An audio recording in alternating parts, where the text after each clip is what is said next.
සුබ දවසක් ඔයාලා හැමෝටම. අදත් මම සාමාන්‍ය පෙළට චිත්‍ර විෂය කරන දුවල පුතාලා හැමෝටම වැදගත් වෙන පාඩමක් වෙන 10 ශ්‍රේණියේ 3 වෙනි වාරයේ ග්‍රීක මූර්ති නිර්මාණ පාඩම අරගෙන ආවා. මෙතෙන්දී ඔයාලට තවත් වැදගත් දෙයක් කියන්න ඕනේ. මේ පාඩම් වලට ඔයාලට ඉස්කෝලේදී නම් ටිකක් දිග නෝට් එකක් දෙන්න ඇති. ඇත්තටම එහෙම අවශ්‍ය නැහැ. ඔයාලා විභාගයට අහන්නේ මේ පාඩම් වලින් ඊටාම සුළු කොටසකින් තමයි ප්‍රශ්න අහන්න පුළුවන්. අපි දැන් බලමු ඔයාලගේ චිත්‍ර පේපරේට මේ පාඩම් වලින් ප්‍රශ්න එන්න පුළුවන් විශේෂ තැන් මොනවද කියලා. මම මෙතෙන්දී ඒවා highlight කරලා ඔයාලට දෙනවා. ඔයාලට පුළුවන් හොඳින් අහගෙන ඉන්න. නැත්නම් පෑනක් හරි පැන්සලක් හරි අරගෙන සටහනක් දාගන්න පුළුවන් නම් ගොඩක් හොඳයි. මම මෙතනදී මේ පාඩමට අදාළ රූප සටහන් සහ නෝට් එක අරගෙන තියෙන්නේ ඔයාලගේ විෂය නිර්දේශයෙන්. ඒ නිසා බය වෙන්න දෙයක් නැහැ. ඔයාලා පේපරේට මේ රූප සටහන් සහ නෝට් එකෙන් එහාට එන්නේ නැහැ.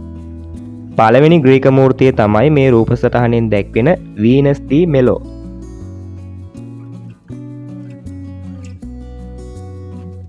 ප්‍රංශයේ ලූවර් කෞතුකාගාරයේ ප්‍රදර්ශනයට තබා ඇත.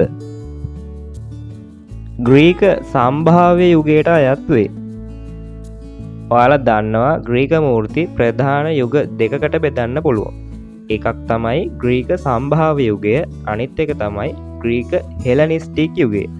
එතෙන්දී මේ වීනස් දී මෙලෝ කියන මූර්තිය අයත් වෙන්නේ ග්‍රීක සම්භාව්‍ය යුගයට.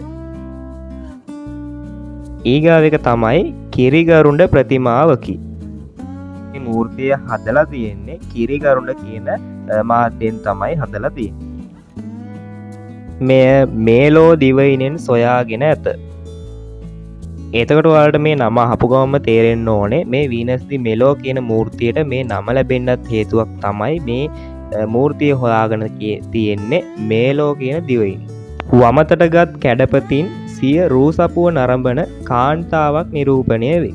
එතකොට මේ මූර්තියෙන් නිරූපණය වෙන්නේ වමතට ගත්තු කණ්ණාඩියකින් තමන්ගේම රූසපුව බලාගන්න කාන්තාවක් තමයි මේ මූර්තියෙන් නිරූපණය කරන්නේ.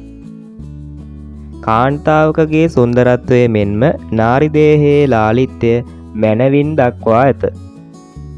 මේ වගේ තැනකින්න ඔයාලට පේපරේ ප්‍රශ්නයක් හැදෙන්න තියෙන ඉඩකඩ අඩුයි. නමුත් ඔයාලා දන්නවා 35 40 කියන ප්‍රශ්නවල චිත්‍ර පේපරේ අර රූපයක් දීලා ප්‍රශ්න අහන්න පුළුවන්. එතනදී මේ මූර්තිය දුන්නොත් එහෙම ශිල්පීය කුසලතාව වගේ දේවල් එතනදී අහනවා. ඒ වගේ දෙයක් ඇහුවම මේ උත්තරේ ඔයාලට දෙන්න පුළුවන්. ඇන්ටිසෝ නම් ශිල්පියා මෙම මූර්තිය නිර්මාණය කර ඇත. දෙවැනි ග්‍රීක මූර්තිය තමයි කවපෙත්ත විසිකරන්නා. ග්‍රීක සම්භාව්‍ය යුගයට අයත් වේ. එතකොට කවපෙත්ත විසිකරන්නා මූර්තියත් අයත් වෙන්නේ ග්‍රීක සම්භාව්‍ය යුගයට. කවපෙත්ත විසිකිරීමට සූදානම් වන ක්‍රීඩකයෙකුගේ ඉරියව්ව නිරූපණය වේ. මාංශපේශී ක්‍රියාකාරීත්වය සහිත ක්‍රීඩක ඉරියව්ව මැනවින් නිරූපණය කර ඇත. එතකොට ඒ කරුණත් අර මං කලින් කිව්වාගේ ප්‍රශ්න අහන්න තියෙන තැන් අඩුයි. නමුත් පේපරේ අර ශිල්පීය කුසලතාව වගේ කියලා ප්‍රශ්නයක් දීලා ලියන්න තිබුණොත් එහෙම ඔය වගේ දෙයක් ඔයාලට ලියන්න පුළුවන්. ඒකයි මම ඒකත් ඇතුළත් කරේ. කිරිගරුඬ මාධ්‍යයෙන් කළ මූර්තියකි. මෙහි මුල් කෘතිය ලෝකඩ මාධ්‍යයෙන් කර ඇත. මෙතැන්දී ඔයාලට ප්‍රශ්න අහන්න තියෙන තැන් වැඩි පේපර් එකේ. මේ කවපෙත්ත විසිකරන්නා කියන මූර්තියේ මුල් කෘතියක් තිබිලා තියෙනවා. ඒක හදලා තිබිලා තියෙන්නේ ලෝකඩ මාධ්‍යයෙන් තමයි හදලා තියෙන්නේ. මෙතෙන්දී ඔයාලා මතක තියාගන්න ඕනේ. එතකොට මේ කවපෙත්ත විසිකරන්නා කියන මූර්තිය ඔයාලට දීලා තියෙන එක හදලා තියෙන්නේ කිරිගරුඬ මාධ්‍යයෙන්. නමුත් මේකේ මුල් කෘතියක් තිබිලා තියෙනවා ලෝකඩ මාධ්‍යයෙන් හදපු එකක්. ඒ වගේමයි තව විශේෂ කරුණක් තමයි මෙහි මූර්ති ශිල්පියා වන්නේ මයිරන් නම් ශිල්පියා වේ. තුන්වෙනි ග්‍රීක මූර්තිය තමයි හර්මිස් සහ ඩයොනීසස්. ග්‍රීසියේ ඔලිම්පියාවෙන් හමු වී ඇත. එතකොට මේ හර්මිස් සහ ඩයොනීසස් කියන මූර්තිය හොයාගෙන තියෙන්නේ ග්‍රීසියේ ඔලිම්පියාවෙන්. පූර්ණ උන්නත මූර්තියකි. ඔයාලා දන්නවා උන්නත් ක්‍රම 4ක් තියෙනවා. අල්ප උන්නත, අර්ධ උන්නත, අධි උන්නත සහ පූර්ණ උන්නත. එතකොට මේ හර්මිස් සහ ඩයොනීසස් මූර්තිය පූර්ණ වශයෙන් මතු කරලා හදලා තියෙන මූර්තියක් නිසා අපි කියනවා මේක පූර්ණ උන්නතයි කියලා. ග්‍රීක සම්භාව්‍ය යුගයට අයත් වේ. මෙහි මූර්ති ශිල්පියා වන්නේ ප්‍රැක්සිටෙල්ස්. එතකොට මේ ප්‍රැක්සිටෙල්ස් කියන මූර්ති ශිල්පියා තමයි හර්මිස් සහ ඩයොනිසස් මූර්තිය හදලා තියෙන්නේ. කිරිකරුණ මාධ්‍යයෙන් නිමවා ඇත. මෙහි හර්මිස්ගේ රුවෙහි දකුණු අත බිඳී ඇත. එම අතෙහි මිදි පොකුරක් තිබෙන්නට ඇතැයි විශ්වාස කෙරේ. එතකොට මේ මූර්තියෙන් නිරූපණය වෙන හර්මිස් කියන පුද්ගලයා ඩයොනිසස් කියන කුඩා දරුවා වඩාගෙන අනිත් අතින් මිදි පොකුරක් ඉහළට ඔසවා හැටි අවස්ථාවක් නිරූපණය කරා කියලා තමයි කියන්නේ.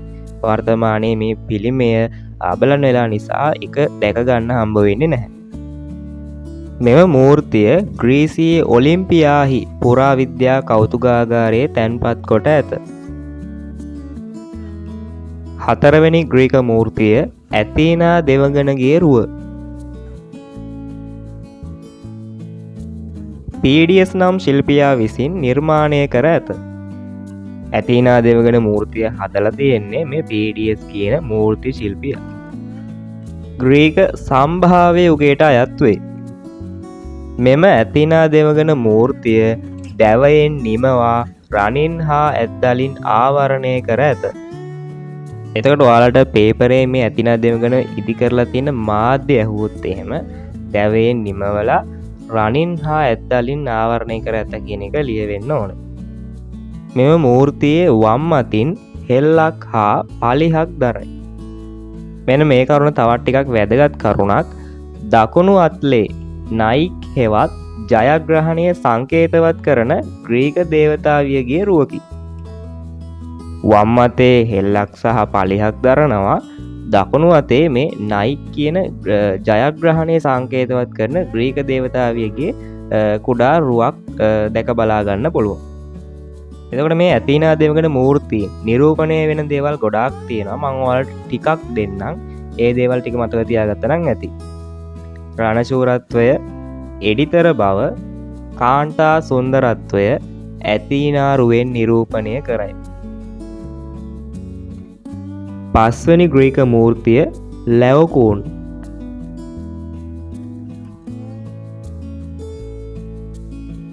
ග්‍රීක හෙලනිස්තික් යුගයට අයත් වේ. ඔන්න අපිට දැන් වෙනස් විදිහේ යුගයක් හම්බ වුණා. ඔයාලත් එක්ක මම කලින් කතා කරපු හැම මූර්තියක්ම අයිති උනේ ග්‍රීක සම්භාව්‍ය යුගයට. නමුත් මේ ලැවකූන් මූර්තිය අයිති වෙන්නේ ග්‍රීක හෙලනිස්තික් යුගයට. කිරිගරුණ මාධ්‍යයෙන් කළ මූර්තියකි. එතකොට ලැවකූන් මූර්තිය නිර්මාණය කරලා තියෙන කිරිගරුණ මාධ්‍ය යොදාගෙන. දැවැන්ත මුහුදු සර්පයෙකුගෙන් බේරීම සඳහා පියෙකු හා පුතුන් දෙදෙනෙකු ගන්නා උත්සාහය නිරූපණය කරයි. එතකොට මූර්ති ශිල්පියා මෙම මූර්තිය නිරූපණය කරන්නේ විශාල මුහුදු සර්පයෙක්ගෙන් බේරෙන්න උත්සාහ කරන පියෙක් හා ඔහුගේ පුතුන් දෙදෙනා. පියාගේ මහලු බවත් පුතුන්ගේ තාරුණ්‍යයත් මතු කොට ඇත. මේ කරුණත් ඔයාලට එතරම් වැදගත් නැහැ. නමුත් අර විස්තර කිරීම ප්‍රශ්නවල එන්න පුළුවන් ශිල්පීය කුසලතා යටතේ වගේ ඇහුවොත් එහෙම මේ කරුණ ඔයාලට ලියන්න පුළුවන්. යථාර්ථවාදී ශෛලියට අනුගතව මුහුණේ වේදනාව, බය ආදිය දැක්වීම. එතකොට මේ යථාර්ථවාදී ශෛලිය කියලා කියන්නේ අපේ මුහුණේ හැඟීම්, වේදනාව, බය වගේ හැඟීම් ඒවා පෙන්නනවට කියනවා යථාර්ථවාදී ශෛලිය කියලා. ඔයාලට මේ මූර්තිය හොඳින් බැලුවොත් පේනවා මේකේ වේදනාව, බය වගේ දේවල් දැක බලා ගන්න පුළුවන්. ලැවකූන් ප්‍රතිමාව රෝමයේ වතිකානු කෞතුකාගාරයේ ප්‍රදර්ශනයට තබා ඇත. හරි, අපි දැන් 10 ශ්‍රේණියේ චිත්‍ර කලාව 3 වෙනි වාරයට අදාළ ග්‍රීක මූර්ති නිර්මාණ පාඩම කතා කරලා ඉවරයි. මෙතනදී මම ඔයාලට හයිලයිට් කරලා දුන්න කරුණු ටික විතරක් මතක තියාගත්තා නම් හරි, ලියාගෙන පාඩම් කරගත්තා නම් හරි, මේ හා සම්බන්ධව ඔයාලට විභාගයට අහන ඕනෑම ප්‍රශ්නයකට පිළිතුරු ලියා ගන්න පුළුවන්. මේ වගේ තවත් චිත්‍ර විෂයයට අදාළ ලිඛිත පාඩම් සහ ප්‍රායෝගික කොටස් පිළිබඳව ඔයාලට තියෙන ගැටලු පහලින් කමෙන්ට් කරන්න. මම ඒවත් ඉදිරියේදී වීඩියෝ වලින් ඔයාලට අරගෙන එන්නම්.